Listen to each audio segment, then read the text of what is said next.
pessoal, obrigado por aceitarem o convite aqui. Nosso Café com Estima é uma invenção nova para mim, uma experiência nova. Por força das circunstâncias, a gente tem que comunicar, falar o que está acontecendo de bom. Essa é a principal pauta. Nesse caso em especial, Andreotti, te agradecendo como diretor de Relações Institucionais da CMPC. Agradeço, transmite ao Dr. Lacerda, lá o CEO do grupo, a gratidão por estar aqui, dispor do tempo. E seguimos falando sobre os impactos positivos da unidade florestal, e é sobre isso que a gente vai poder abordar hoje aqui. Da mesma forma, Leonardo Maurano, agradeço aí ao grupo Sagres, Neutume, né, também um grupo chileno, nós vamos falar um pouco sobre isso. Iniciamos aqui, Maurano, me lembro, quando secretário de Desenvolvimento do município, o Cláudio Oliveira era o diretor do Porto em Pelotas, quando a gente tirou o porto aqui de 200 mil toneladas e hoje opera mais de 1 milhão de toneladas. E nós vamos falar de 3 milhões de toneladas aí, ou os números vocês vão me corrigir em breve. Também, compondo a mesa, igualmente importante, a presença do Paulo Gastal, jornalista, conhecido por muitos também, e o André Zenobini, um representando aqui em Pelotas e região sul também. Os dois operam aí com a voz na região toda, mas um mais pelotense, o Paulinho Gastal, pelo 13 Horas, que todos conhecem, um programa querido de todos nós aqui, e da mesma forma, o litorâneo, o André Zenobini, construindo ainda seu canal de comunicação crescente, amigo de longa data, foi assessor de comunicação da Portos, tive o prazer também de trabalhar com ele em algumas operações. Então, é muito importante que além da gente atrair os investimentos, chegar na data que estamos chegando, a gente possa comunicar, dividir com a sociedade a informação correta, para que eles também possam abordar, ter a sua interpretação do que está acontecendo. Então vamos falar um pouquinho sobre isso. Eu peço que a gente inicie com uma apresentação botando em tela, e eu passo aqui alguns slides para facilitar a abordagem inicial, que fala com que grupo nós estamos falando. Nem todos conhecem a CMPC, e peço que o Andreotti faça a abordagem de algumas lâminas, iniciando por esta, que anuncia o grupo aí. Bom, Estima, muito obrigado pelo convite, muito obrigado pela oportunidade de estar aqui com os amigos Paulo, André, querido amigo Maurano. Bom, a CMPC é um grupo chileno, né, um grupo de atuação global, né, chegou aqui no Brasil pelo Rio Grande do Sul, pela aquisição da unidade Guaíba, que até então parecia Aracruz, em 2008. Hoje é uma empresa que tem 54 unidades, 54 fábricas em 9 países da América Latina, escritório em outros 4 países, né, escritórios comerciais e de logística, né, com exceção da Finlândia, que lá o escritório é de inovação. E as plantas estão em 9 países, são 54 plantas, sendo que de celulose, que é o carro-chefe do negócio, do modelo de negócio da CMPC, hoje, que responde por quase metade do volume do grupo, são apenas 4 fábricas. 3 estão no Chile e uma está em Guaíba, e a intenção do grupo, desde 2024, quando foi anunciado um novo empreendimento no Brasil, uma nova fábrica de celulose no Rio Grande do Sul, na Barra do Ribeiro, né?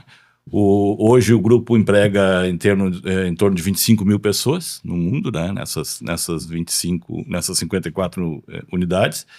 E o modelo de negócio da CMPC hoje no mundo é dividido em 3 partes. A primeira eu já falei, que é a celulose, que responde pela metade do volume. E as outras 2 é produto de higiene pessoal, que a gente chama de tissue, né, que hoje é 35% do volume de negócios. E também o que a gente chama de biopackaging, que são as embalagens de papel. No caso da CMPC, muito focado na indústria da construção civil, cimento, argamassa, e também alguma coisa hoje na área de embalagem de ração animal. No Brasil, dessas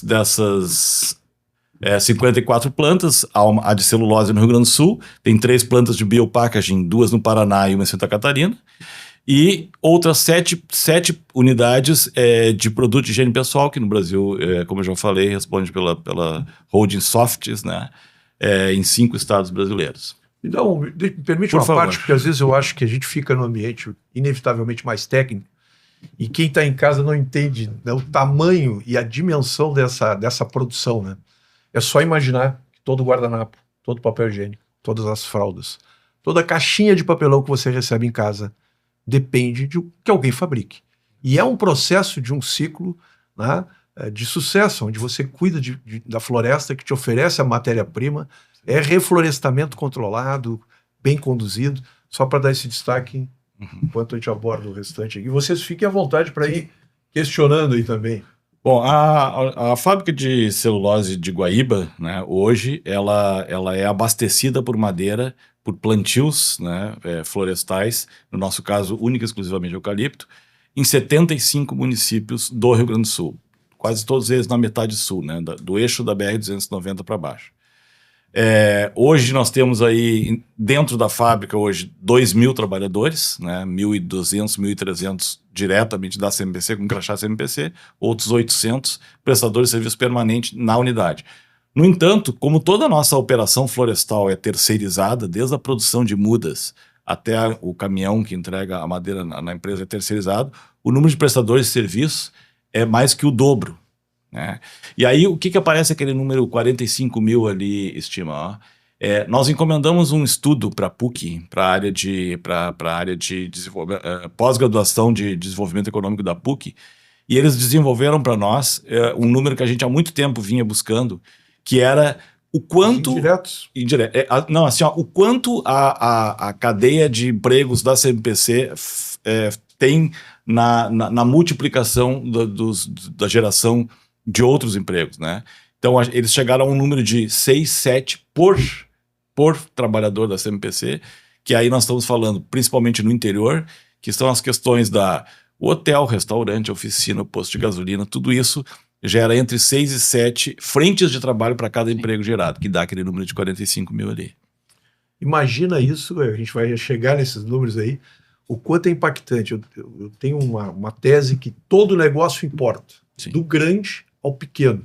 Tu acaba de tocar em vários pequenos, né? Sim. Da borracharia, do posto de gasolina, do restaurante de estrada, o quanto eles dependem de projetos como esse e o quanto geram. Não sabia que tinha esse número, que é 1 para 6, para cada emprego gerado da indústria, chega a gerar 6 indiretos. 6 indiretos, exatamente. E interessante porque assim, ó, hoje, por exemplo, a área florestal, né, a gente tem a nossa celulose, ela tem o selo FSC, que é um selo de certificação internacional de qualidade, né, de rastreamento do produto e da mão de obra. E interessante que muita gente ainda acha que o trabalhador do campo, que vai para o campo de manhã e volta à tarde, ele ainda leva a sua marmita para aquecer ao meio-dia. Não tem mais isso, entendeu? Então a empresa tem que contratar um fornecedor de alimentação que vai entregar comida lá na Horto Florestal, que pode ficar a 70 quilômetros da cidade, quentinho com 60 graus entre 11h30 e meio-dia, né? O banheiro, tem que ter um banheiro químico, embora que seja no meio do mato. Então todas essas coisas vão formando essa cadeia que chega nesses números de 45 mil aí que a gente fala. Muito legal. E 75 municípios. Fala um pouquinho mais de Zona Sul dentro desses 75 Muito bem, municípios. Zona Sul são 23 municípios, né? A gente considera... Porque assim, esses 75 municípios, a gente dividiu isso em 6 regionais, né? Para poder fazer a gestão das operações, né? E aqui a gente chama de Regional Pelotas, né? Regional Pelotas, para nós, ela inicia de Cristal para baixo, né? Ela pega o eixo da 116 até Jaguarão e depois da 293 até Dom Pedrito, né? Isso dá 23, 24 municípios. A gente ainda considera também Erval, considera Canguçu e Santana da Boa Vista, né? Essa regional, ela realmente começou a operar a partir do momento que a CMPC adquiriu as áreas de plantios que eram da Votorantim, da Fibra, que estava estruturando na época o projeto Losango, né?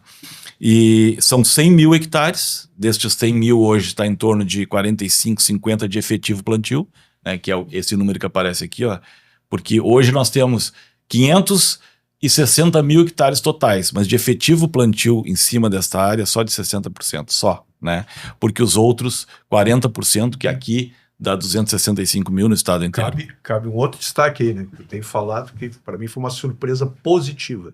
Além de falar de produtos sustentáveis, né, que vai da pesquisa, plantio, reflorestamento, nós estamos falando, pessoal, que para cada 10 hectares, 40% vira proteção ambiental. Isso. Hoje deve ser o maior projeto de proteção ambiental isolado no estado de um único grupo. Hoje, a maior área de preservação privada do estado hoje é a da CMPC, aí em torno de, vai chegando a quase 300 mil hectares, né? Isso, o que que é isso? Área de preservação permanente, reserva legal, área de alto valor de conservação, o acero, né? Então, tudo isso na ponta do lápis aí nos dá uma reserva de 40% por propriedades, mais ou menos, em média, né? É o famoso impacto positivo. Vamos entrar no Projeto Natureza? Não sei se vocês querem fazer alguma pergunta do grupo em si, fiquem à vontade. Eu estava pensando, me lembrando que... Boa tarde a todos. Obrigado pelo convite, Fernando. Eu estava agora me passando um filme, né? Como é que eu entrei, como é que eu mergulhei nessa pauta, né? E o 13 Horas, o programa, né, que tem 48 anos, ele tem uma característica que é fundamentado no desenvolvimento regional. E a gente recentemente passou pela campanha da duplicação da BR-116 e ainda falta um pouquinho ali, né? A gente está mergulhado nisso.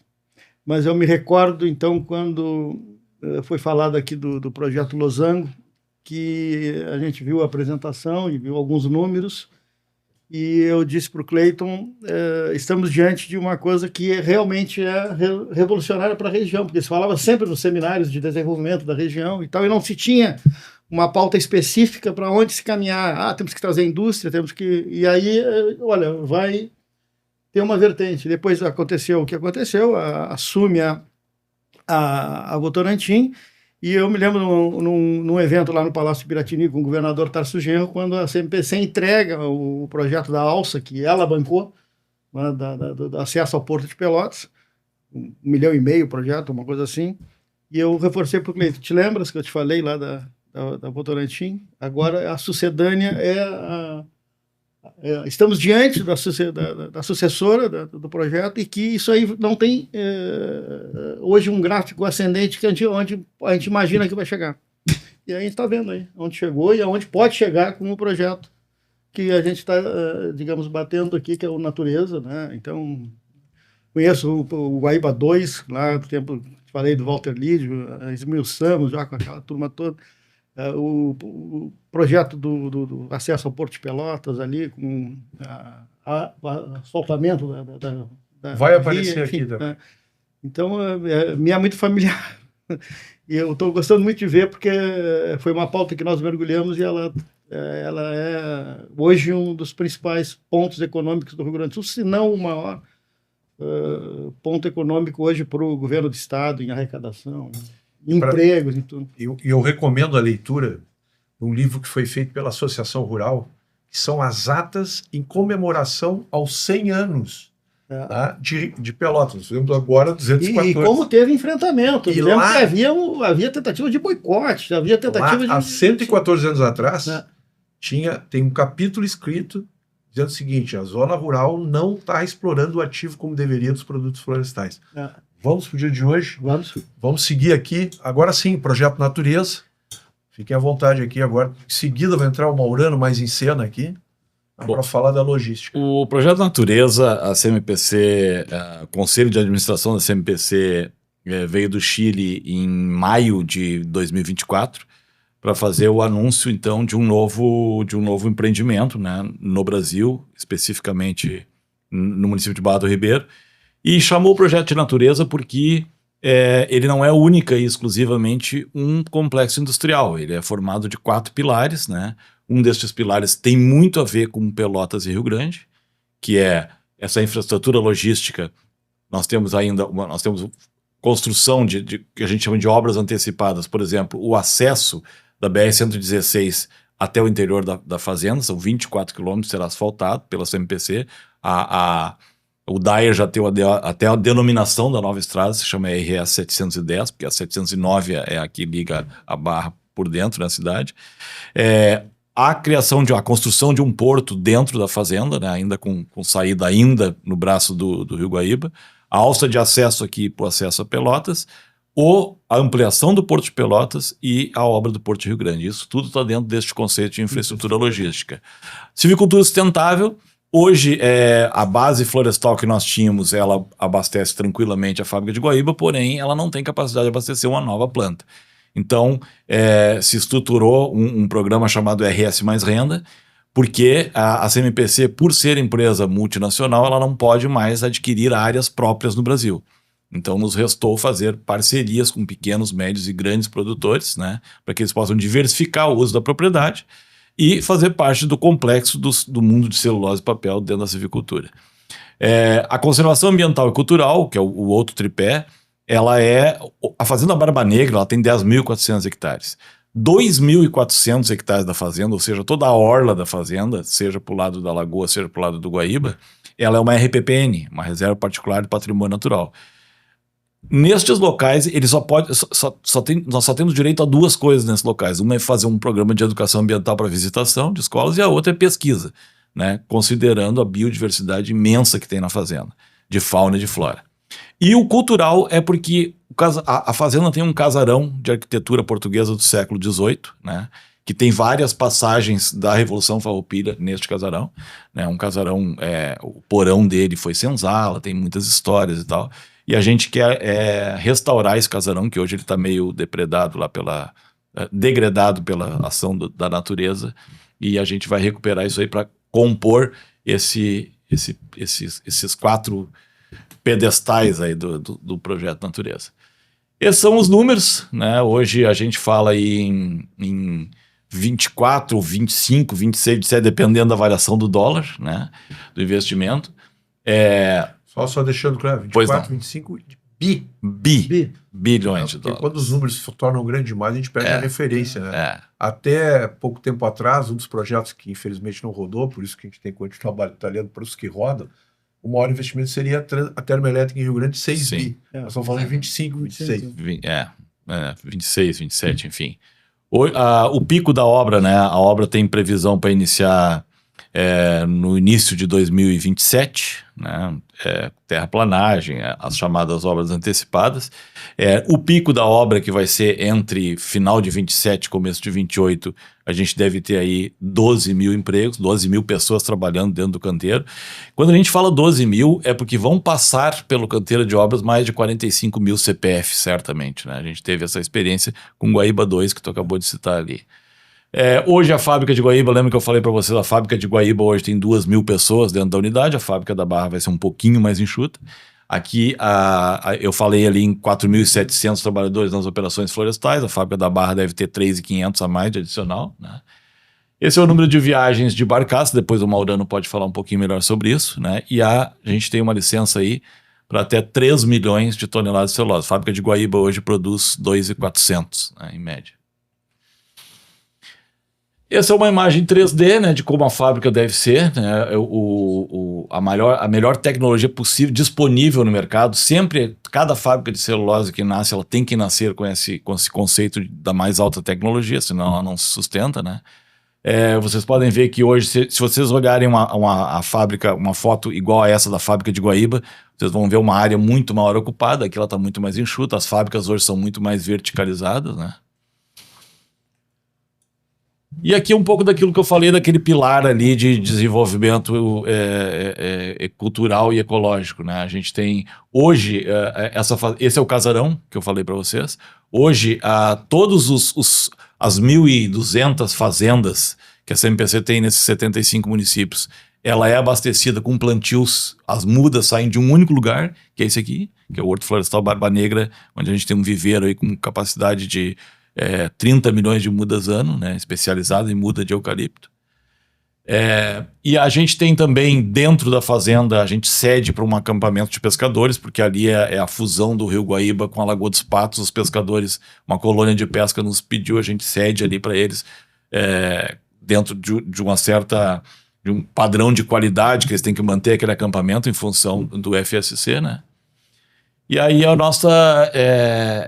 hoje a gente tem de 2015 para frente, estima, até 2015, desde 72, quando a fábrica foi inaugurada, até 2015, a única maneira da nossa matéria-prima chegar na fábrica era via transporte rodoviário, né? Chegava de caminhão. De 2015 para frente, com a aquisição das áreas que eram da Votorantim aqui no sul do estado, nós conseguimos fazer uma parceria com o governo do estado e utilizar o porto, até a Estima participou muito disso diretamente, o Porto Público de Pelotas, ali onde nós construímos um terminal de toras, né, hoje operado pela Sagres, E então, a partir daquele momento, até então, toda a celulose de Guaíba é exportada e a da Barra do Ribeiro também vai ser, né? Então, desde então, essa celulose vinha de barcaça pela Lagoa dos Patos, chegava no Porto de Rio Grande e voltava vazia ou com alguma coisa, com clinker, coisa assim, né, no máximo. De 2015 para frente, então, com essa negociação com o governo do estado para a utilização do Porto de Pelotas, a gente conseguiu fazer com que a partir de então, a barcaça vai com celulose para até Rio Grande e volta com madeira de Pelotas para Guaíba, né? Posso fazer uma consideração? Eu me recordo, boa tarde a todos, obrigado, Estima, pelo convite. Eu esperei chegar nesse momento porque, rio-grandino que sou, a logística é o que mais nos interessa. E em 2015 eu estava lá no Porto, eu lembro, Maurano, quando a gente inaugurou o primeiro armazém do Porto Novo voltado à celulose, eu estava lá presente e eu sempre, por muitos anos, conduzi o projeto chamado Projeto Escola no Porto, onde a gente recebia alunos de ensino médio, ensino fundamental e também alunos universitários para conhecer a estrutura portuária rio-grandina. E quando a gente apresentava o projeto da CMPC, a gente costumava dizer, sintetizar para as pessoas que é a logística perfeita, né? E que a barcaça chegava com produto, depois ela passava em Pelotas, levava produto, e isso é a otimização do setor logístico. Qual é o impacto disso para a tomada de decisão de vocês nas ampliações, né? Qual é o impacto que vocês hoje têm dessa logística perfeita que eu costumava dizer quando vocês vão buscar a tomada de decisão? Bom, uma fábrica de celulose, o conceito de logística numa fábrica de celulose, ele é fundamental, né? E o que acontece aqui? Hoje nós conseguimos, a gente fala muito em sustentabilidade, tanto que a CMPC, pelo terceiro ano consecutivo, foi considerado pelo índice Dow Jones, né, que é uma agência que faz avaliação de empresas do segmento florestal, como a terceira empresa mais sustentável do mundo florestal. A gente fala tanto em sustentabilidade, então, por exemplo, nós, em média, nós conseguimos, numa barcaça, dependendo do tamanho da barcaça, entre 70 e 90 caminhões bitrens de madeira que a gente tira da 116 entre a região sul e a fábrica de Guaíba, né? Isso, do ponto de vista ambiental, são quase 60 mil toneladas de CO2 que deixam de ser emitidos, né? Então isso para nós é um número assim, a gente chama isso de logística inversa, chamou de logística perfeita, a gente chama de logística inversa, né? Porque se não fosse assim, é praticamente insustentável tu construir uma nova fábrica que não seja onde tu possa utilizar pelo menos 2 modais hoje de transporte. Venhamos, convenhamos, né? A gente fala muito de ESG, de projetos sustentáveis. Tem a hidrovia, uma das grandes queixas de qualquer europeu que visitava aqui, dos holandeses que fizeram projeto pela hidrovia. Como é que a gente não usa a hidrovia à altura, né? E os números agora que nós vamos finalmente nos aproximar de aproveitar o que o Papai do Céu nos deu, né? Que é a natureza aqui, a hidro, ela já existia, a via dependia de sinalizar e de carga. Por que rodar tudo com diesel numa rodovia? Então, se tem um projeto que colabora muito com a descarbonização e a produção, sem dúvida, esse é exemplar.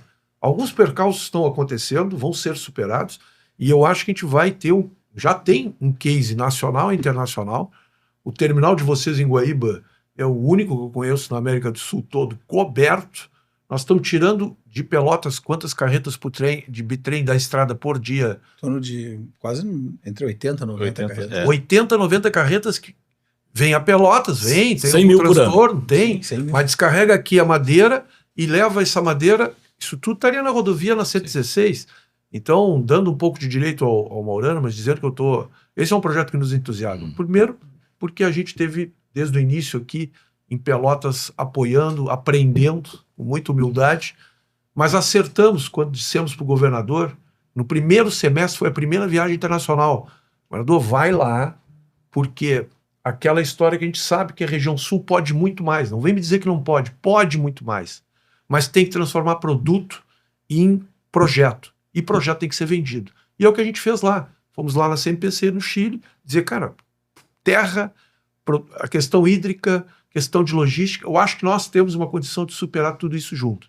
E aí está, o maior investimento da Zona Sul nasceu impulsionado, me permitam dizer, pela própria região, que também não é muito fácil, a região às vezes tem dificuldade de fazer isso.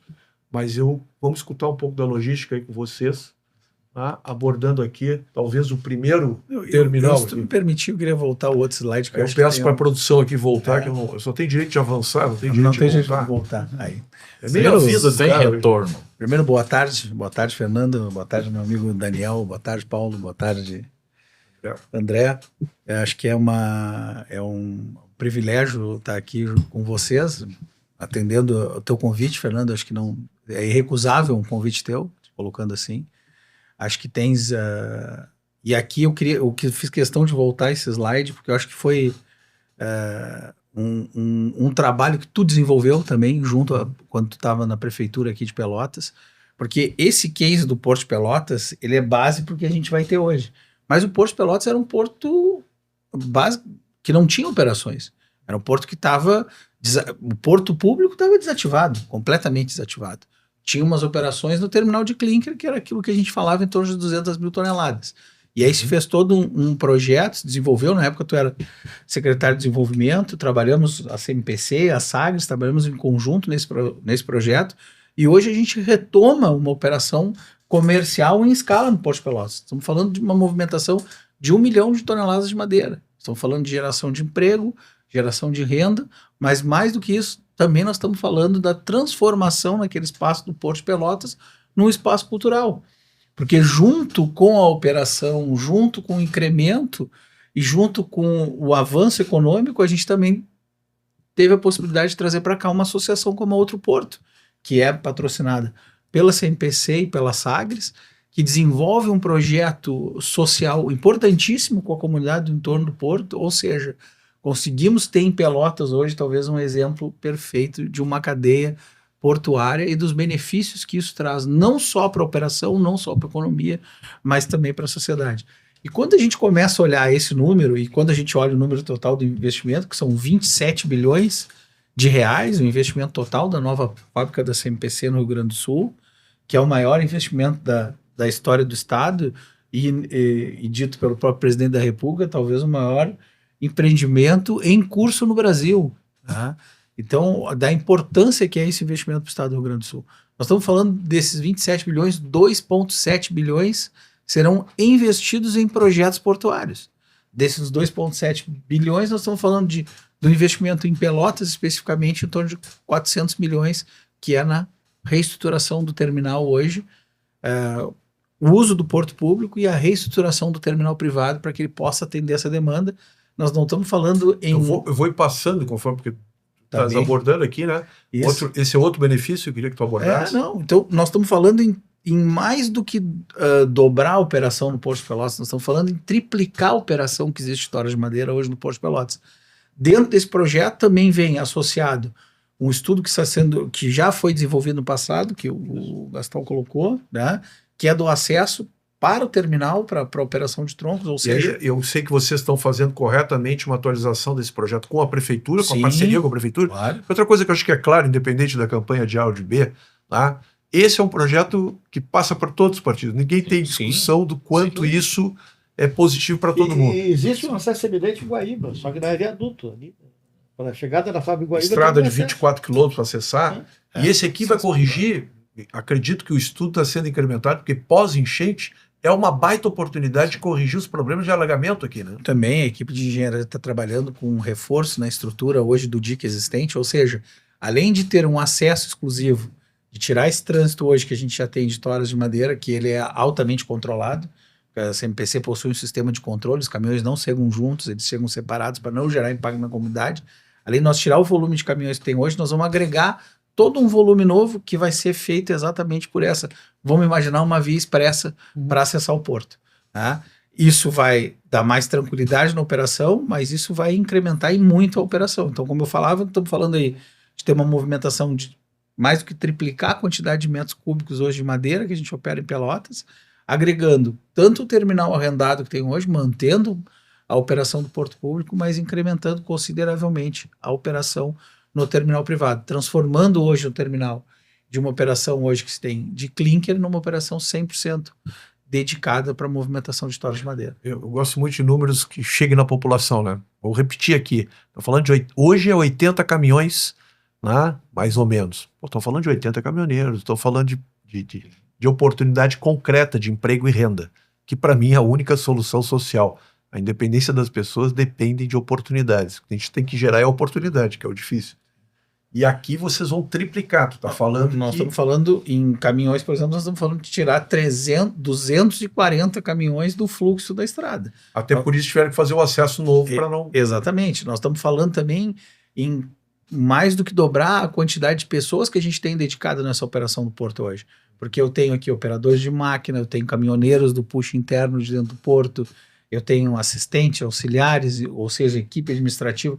Tem toda uma equipe de suporte hoje que atende essa operação, né? O próprio carregamento das barcaças vai ser mais técnico, mas... o próprio carregamento da barcaça hoje tu vai ter que... Hoje a gente usa equipamentos 100% eletrificados, tu vai ter o dobro, mais do que o dobro, nós vamos ter 4 vezes mais a quantidade de equipamentos que a gente tem hoje em Pelotas.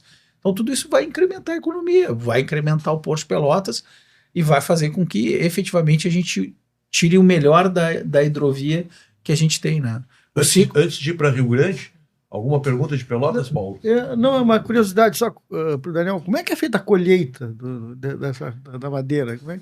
Colheita da madeira já há algum tempo ela é totalmente mecanizada, né? O equipamento que faz a colheita se chama harvester, né? Que seria uma tradução de colheita, né? Uhum.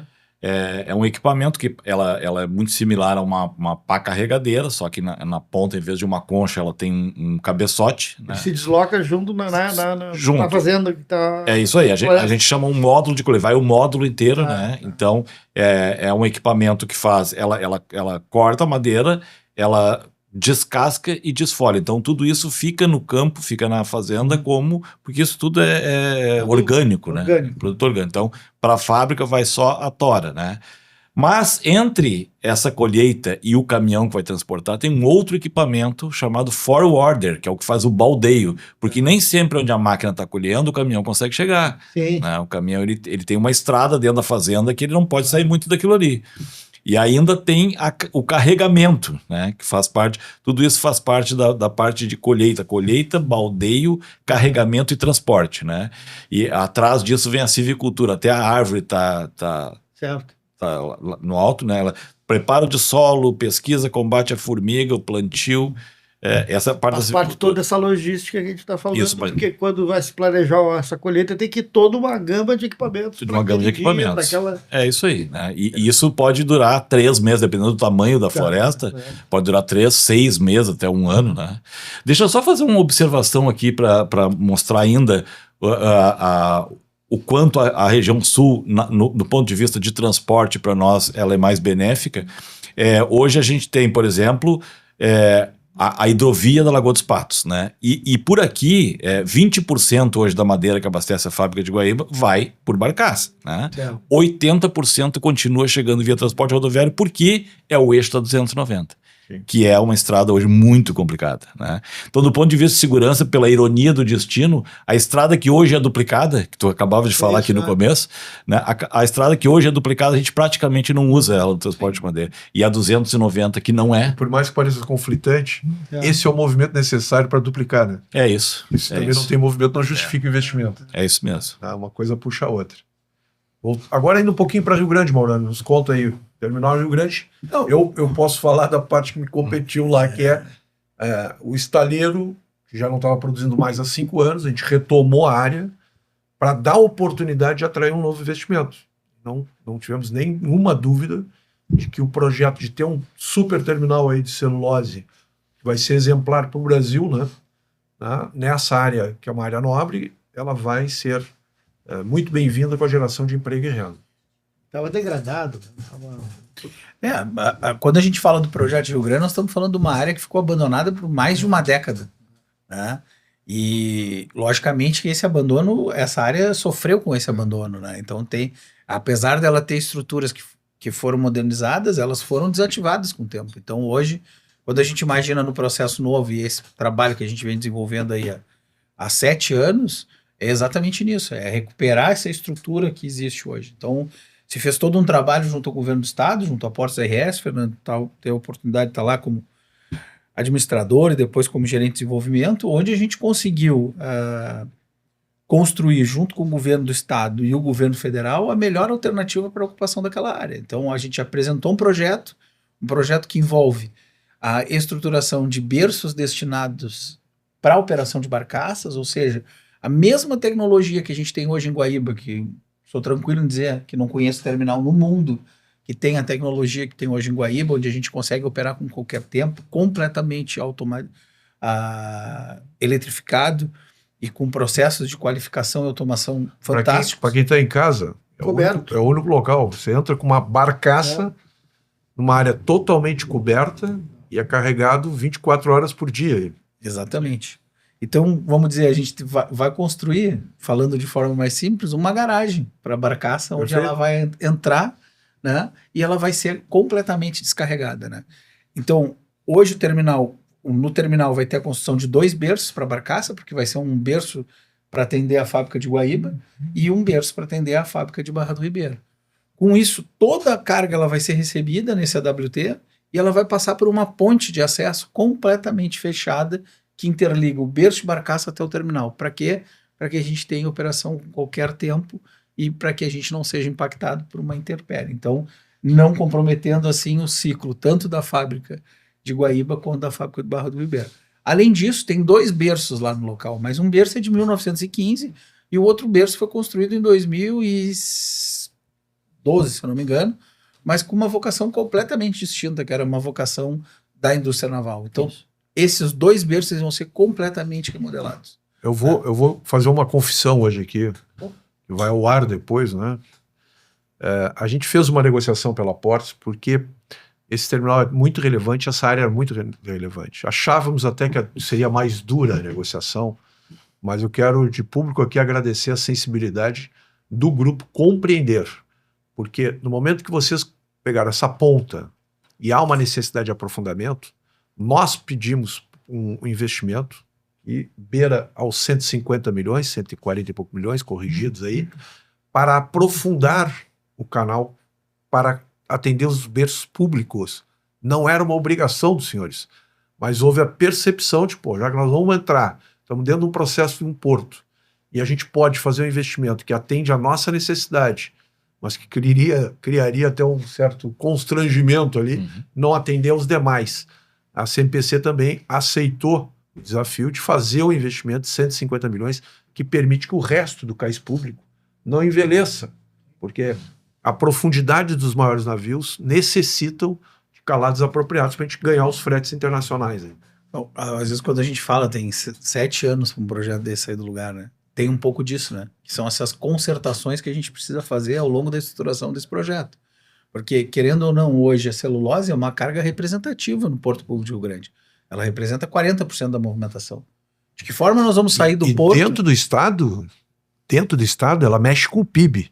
São 3 ou 4 grupos no estado, Gerdau, Polo Petroquímico, os senhores, que um único grupo mexe na economia fortemente. Então, como eu estava falando, Fernando, tem toda essa questão e esse arranjo, porque nós estamos saindo hoje dentro do porto, onde tem requisição de mão de obra avulsa, Sim. tem trabalhadores, tem caminhoneiros envolvidos, tem uma série de pessoas envolvidas nesse processo, e nós estamos indo para o terminal privado. Bom, tem alguns benefícios disso, né? Nós estamos liberando 7 armazéns completamente modernizados, que foram investimentos realizados pela CMPC em conjunto com a Sagres, né, que nós vamos entregar, que o porto vai poder angariar outras cargas, e além disso a gente foi estruturando de que forma a gente traria um potencial para a nossa área, que seria o aprofundamento, mas que isso também não gerasse um benefício só para o nosso terminal, mas sim para aquele condomínio que a gente vai participar, porque afinal de contas a gente vai ser vizinho do Porto Público. Então vai poder incrementar a movimentação de carga no Porto Público, com novos armazéns que vão ser colocados à disposição, e além disso vamos investir 142,7 milhões em conjunto com a Portos RS, em conjunto com o Estado do Rio Grande do Sul, para que a gente possa atender um sonho que não é um sonho de hoje, é um sonho de no mínimo aí 2 décadas, que é ter um aprofundamento O do André cais conhece comercial. bem essa história, não é de hoje, né, André? Exatamente, eu estava ouvindo o Maurano falar e lembrando, né, da história do próprio Porto Novo. Porto Novo sempre foi uma escola de cargas, né? Tu testa no Porto Novo para que ele ganhe um terminal futuramente. Isso não estava acontecendo pelos entraves do governo em fazer as concessões que eram necessárias, fazer as licitações que eram necessárias. E ver hoje aquela área que foi tão importante para o início da indústria naval do estado do Rio Grande do Sul, foi ali, naquela área que foi construída a primeira plataforma, né, do estado do Rio Grande do Sul, a P-53, e ver essa retomada com um projeto tão significativo é algo que dá muita alegria para nós que somos rio-grandinos. E aí eu entro na pergunta, quantos rio-grandinos, Maurano, vão estar dentro desse projeto trabalhando com carteira assinada? O projeto ele tem uma estimativa de empregos diretos, né, em torno de 450, 500 empregos diretos no terminal. Né, que aí estamos falando de equipes operacionais que vão atender a demanda. Mas, além disso, teve uma parte importante, que teve uma sensibilidade da autoridade portuária, uma sensibilidade do próprio Fernando, quando esteve à frente dessa discussão desse projeto, é de englobar também os demais trabalhadores portuários que são envolvidos na atividade. Aí estamos falando de estivadores, arrumadores, estamos falando de caminhoneiros, né? Tem uma cooperativa que nos atende lá, que é a Cotracan. Então, como é que a gente estrutura o projeto e a gente também não gera um impacto econômico e social?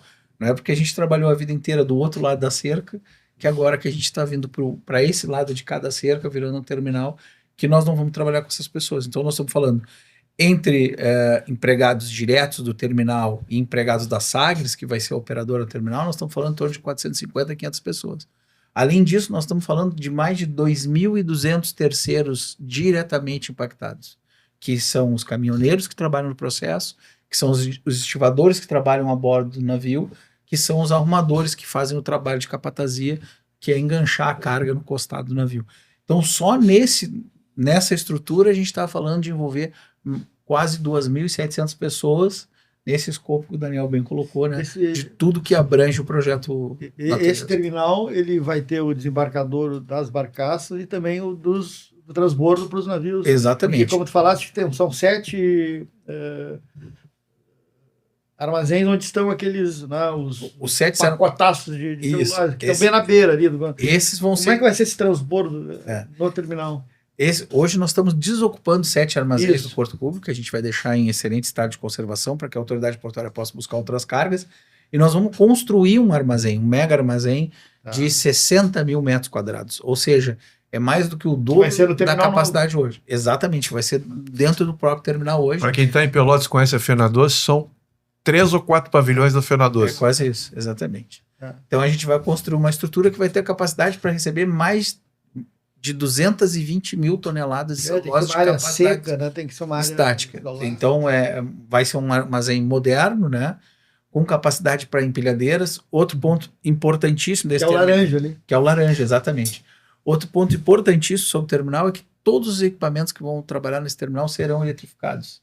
Desde a descarga da barcaça, da movimentação dos fardos de celulose dentro do armazém, dos caminhões que levam a carga das barcaças até o armazém e do armazém até o navio. Então nós vamos ter um ciclo completamente fechado para atender essa demanda.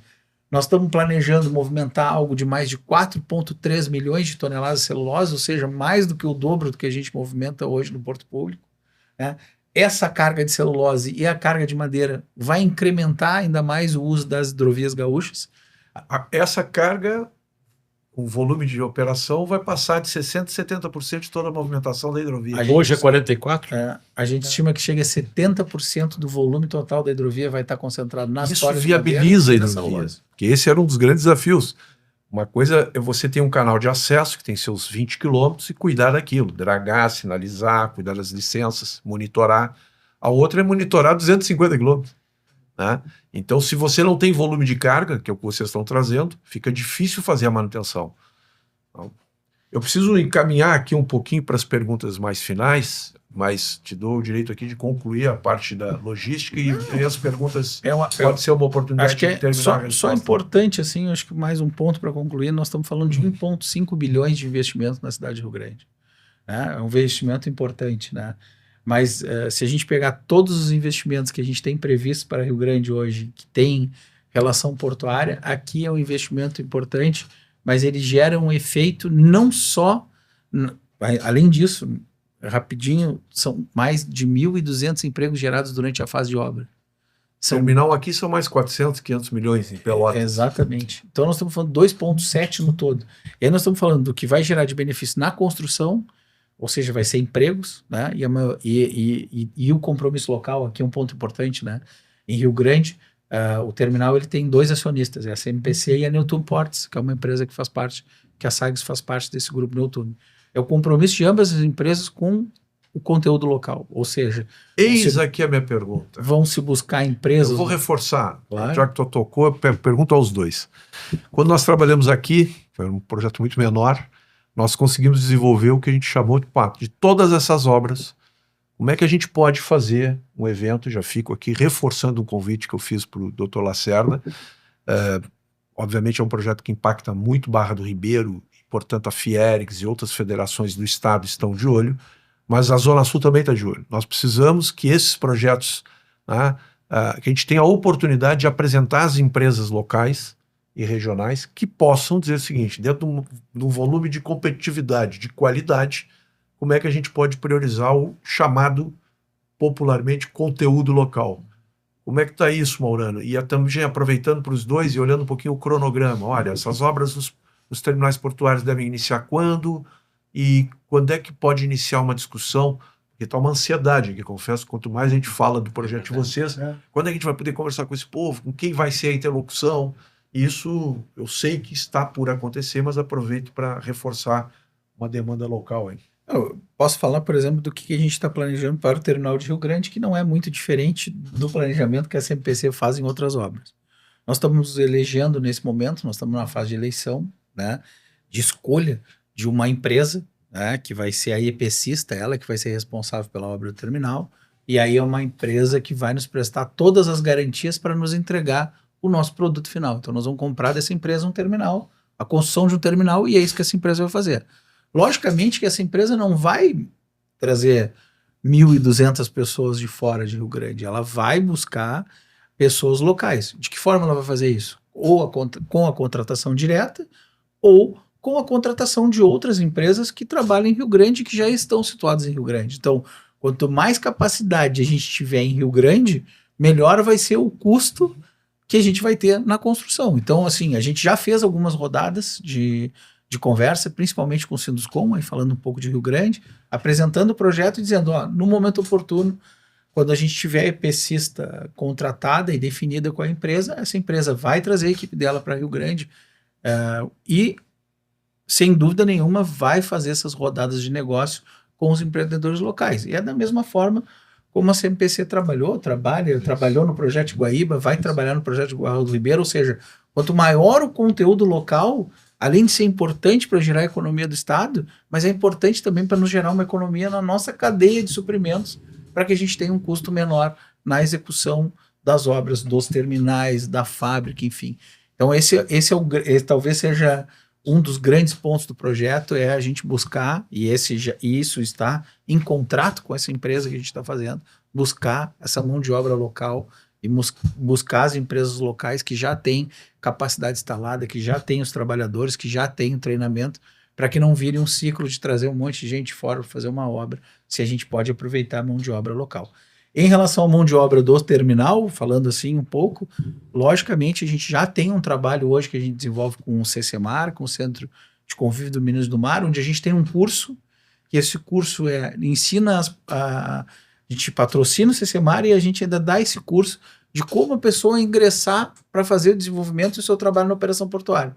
Vários são contratados pela Sagres, mas vários são contratados pelo Tecom, por outros operadores portuários, Rio Grande Logística, enfim, Rocha, outros tantos terminais que a gente acaba disponibilizando essa mão de obra. Então a ideia é essa, fazer e principalmente trabalhar com as duas comunidades, falando em Rio Grande do entorno, que é a comunidade do BGV, que é a comunidade da Santa Teresa, de que a gente consiga qualificar e aproveitar essa mão de obra também do entorno do porto.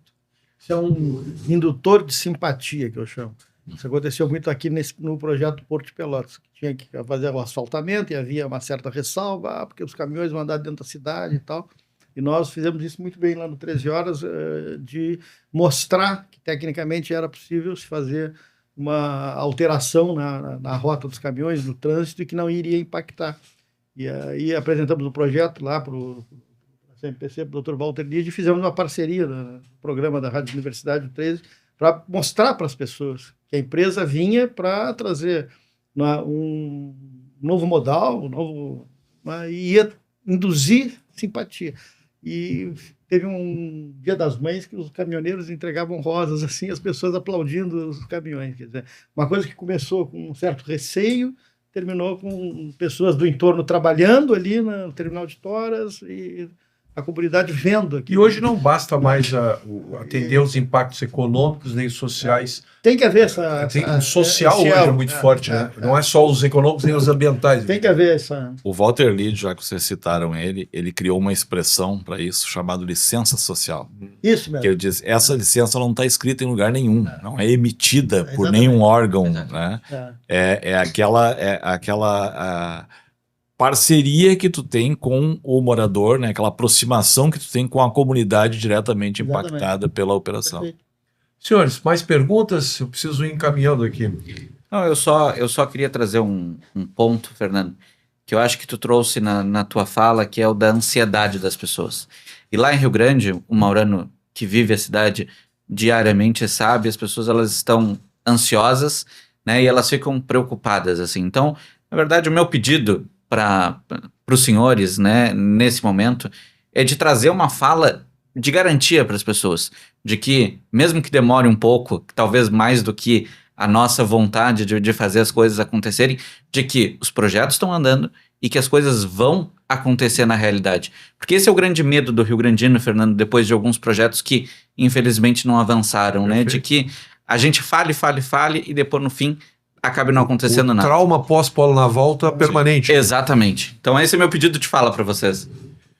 Posso falar aqui um pouco pelo terminal lá em Rio Grande. Hoje a gente tivemos uma audiência pública agora em junho, tivemos uma participação massiva da comunidade rio-grandina, mais de 500 pessoas estiveram presentes no evento, mais de 300 pessoas estiveram online no evento, então isso reforça ainda mais a importância e a expectativa. A grande maioria das falas de quem esteve lá, deputados, secretários do município, a própria prefeita do município, o próprio Fernando esteve lá, fez uma fala também, enfim. Todas as falas foram positivas nesse sentido e com essa preocupação, né? De que forma isso vai acontecer? Vai ter empregos? Vamos usar mão de obra local? Vamos usar as empresas locais? E acho que a gente conseguiu deixar isso de forma muito clara e eu digo que a gente conseguiu gerar tranquilidade para a FEPAM, que a licença foi emitida, a licença prévia. Perfeito. Então a gente já tem a licença prévia hoje do terminal. Nós estamos trabalhando agora nos programas para a fase de instalação, que são os programas para as obras que vão ocorrer no terminal.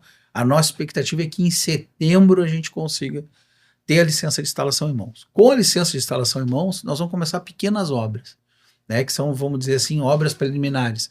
Para trazer o pessoal da engenharia, eu preciso arrumar o acesso, eu preciso arrumar o acesso dos caminhões, eu preciso ter um escritório, uma estrutura para que a gente possa também atender a demanda da comunidade, mas também atender essa demanda desse time de engenharia que vai estar lá.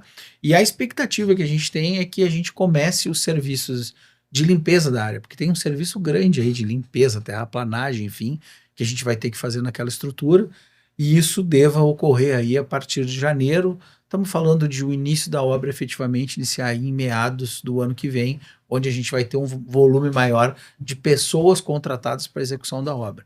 Estamos imaginando que o terminal, tudo correndo bem, deva entrar em operação a partir de 29, porque é importante para a gente iniciar a operação do terminal antes de iniciar a operação da fábrica. Por quê?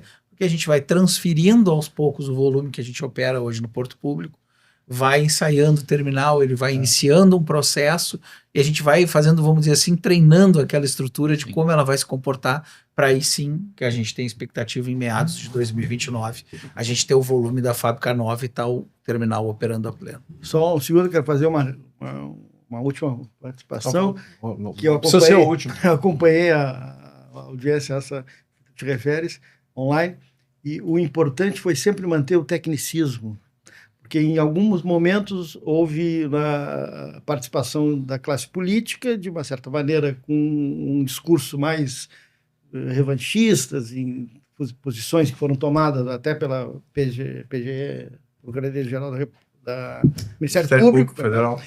E as empresas mantiveram sempre o tecnicismo, as questões técnicas, a serenidade, as explicações infindáveis, e a paciência, a resiliência.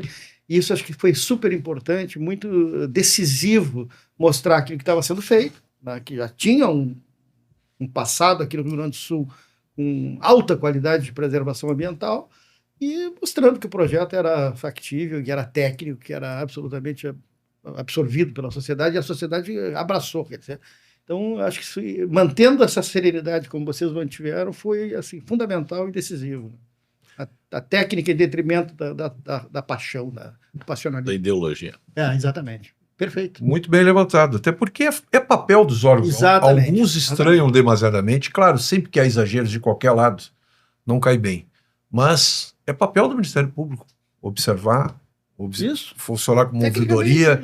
Algumas vão se sustentar e outras não vão sustentar. E é nesse sentido que eu acho que a gente também aborda com o licenciamento do terminal está rodando. Tá? Eu acho que também é uma curiosidade saber de como é que está o licenciamento e o encaminhamento, né, as respostas aos órgãos que fizeram suas contestações, em que ponto isso se encontra, Daniel? Acho que é importante a gente encaminhar, mas também abordar essa pauta aí. Claro. Bom, a gente fez então, assim como teve a audiência pública aqui do Porto em Rio Grande, nós tivemos da fábrica em Guaíba, né? Da fábrica de Barra do Ribeiro, perdão. Foi no dia 29 de janeiro, né? A gente colocou lá 1.100 pessoas numa área da Barra do Ribeiro, tem que ser na cidade do empreendimento. Foram 1.100 pessoas que participaram presenciais e outras 1.700 pelo canal do YouTube da FEPAM, né? Feito isso, a FEPAM deu algum prazo ali para quem se quisesse manifestar, 15 ou 20 dias depois. Algumas pessoas se manifestaram, questionaram, elogiaram, apoio e tal. E a gente teve então esse questionamento do Ministério Público Federal, né, num primeiro momento uma recomendação de que se ampliasse o estudo de componente indígena da área de influência direta do empreendimento, que é um raio médio de 8 quilômetros da Barra do Ribeiro, né? Isso foi feito. O Ministério Público então sugeriu ampliar esse estudo, né, para não só comunidades indígenas, mas também quilombolas e pescadores. Isso está sob análise, né, da FEPAM. Hoje a FUNAI está terminando um termo para repassar a FEPAM. A FUNAI, neste momento, ele é um prestador de serviço da FEPAM, né? A questão indígena, a FEPAM repassou para a FUNAI. Nós ampliamos um pouco esse escopo porque havia uma comunidade indígena do outro lado do Guaíba, né, na Ponta do Arado, em Viamão, que é uma comunidade quilombola que tinha ficado feita fora do levantamento inicial. E agora, então, ela foi concluída, foi entregue para a FUNAI. A FUNAI provavelmente nos próximos dias deve entregar, então, o seu parecer para a FEPAM. E imagina-se que nos próximos meses, semanas, meses, a FEPAM deve liberar, então, a licença prévia. Vamos respeitar todos os prazos, não tem outra alternativa. E que bom que vocês são resilientes e vão continuar apostando no Rio Grande do Sul, em especial na Zona Sul. Da minha parte, muito obrigado. Eu ainda quero destacar 1 ou 2 pontos aqui. Uma das grandes vantagens desse projeto é que ele foi exemplar, e não é de hoje, eu não sei de quanto tempo faz, o Daniel pode nos esclarecer, que a distribuição dos resultados também a nível de impostos não é só na base aonde industrializa, e sim aonde planta. Isso confirma? Confirma. Olha só, Estima, até 2003, quando a Aracruz chegou aqui, todos os impostos gerados nos municípios, eles iam para Guaíba. Né? E os prefeitos, eu que lido muito, a área institucional lido muito com autoridades públicas, os prefeitos chamavam os municípios desde barriga de aluguel, e era verdade isso. Né? A partir da chegada da CMPC, e aí sim, uma intensificação na terceirização da mão de obra florestal, se obrigou, né, que todas as empresas que prestam serviço na área, seja na área florestal, portuária, quando eles forem cobrar cobrar o seu serviço da CMPC, que a nota fiscal seja emitida naquele município. Então hoje, só em ISQN, hoje, esses municípios todos juntos dividem um bolo aí de 33 milhões por ano. É verdade isso que tu falou. Bem, muito obrigado. Não sei se alguém mais quer fazer uso da palavra, Maurano, para uma palavra final. Eu só tô esperando o café agora. Quero O café com doce de Pelotas, assim que desligarmos aqui, eles vão devorar. Então tá bem. Mas brincadeiras à parte, minha gratidão aí, não sei, Mauro. Brincadeiras à parte, eu quero te agradecer a oportunidade aqui. Eu acho que não podia recusar esse convite a ti, né? Não só pela nossa relação de amizade, mas enfim, tudo que tu contribuiu de forma direta nesse projeto, no projeto do terminal, mas também no projeto Natureza. Acho que durante o tempo que tu teve no governo do estado fosse um parceiro, né? Agora mesmo fora do governo do estado segue um parceiro do projeto. Acho que o projeto ele é um projeto, como a gente diz, ele é um projeto de estado, ele é suprapartidário, todos os partidos estão envolvidos, há o interesse de todas as pessoas, porque efetivamente o projeto Natureza é um projeto transformador, né? Para a cidade de Barra do Ribeiro, para a cidade do Rio Grande, mas para todo o estado do Rio Grande do Sul. Então, queria te agradecer também, de público aqui, e dizer que estou à disposição. Vivemos num modelo, acho que, democrático e amadurecido. Acho que vocês atendem todos os pré-candidatos, seja de que for, porque essa pauta, eu repito aí, reforço, ela é suprapartidária, é importante, mas para nós também é importante, até para quem está querendo, né, de alguma maneira, continuar, né, fazendo o que eu acredito aqui, que é gerar oportunidade de emprego, porque eu repito, não tem solução social sem a gente gerar oportunidade. As pessoas precisam se libertar das dificuldades e de uma série de questões, e só tem uma forma, é continuar gerando emprego e renda. Muito obrigado à equipe aqui também toda, para a produção, que não é tão simples assim, agora dou mais valor ainda às produções, e essa invenção tem a ver também com a demanda gigantesca que os veículos estão tendo para atender todos os pretendentes aí do momento. Então a gente também gerou algo que a gente possa fazer, dar mais tempo para vocês e nos aproximarmos de quem empreende aí com a gratidão aos dois grupos envolvidos. Muito obrigado.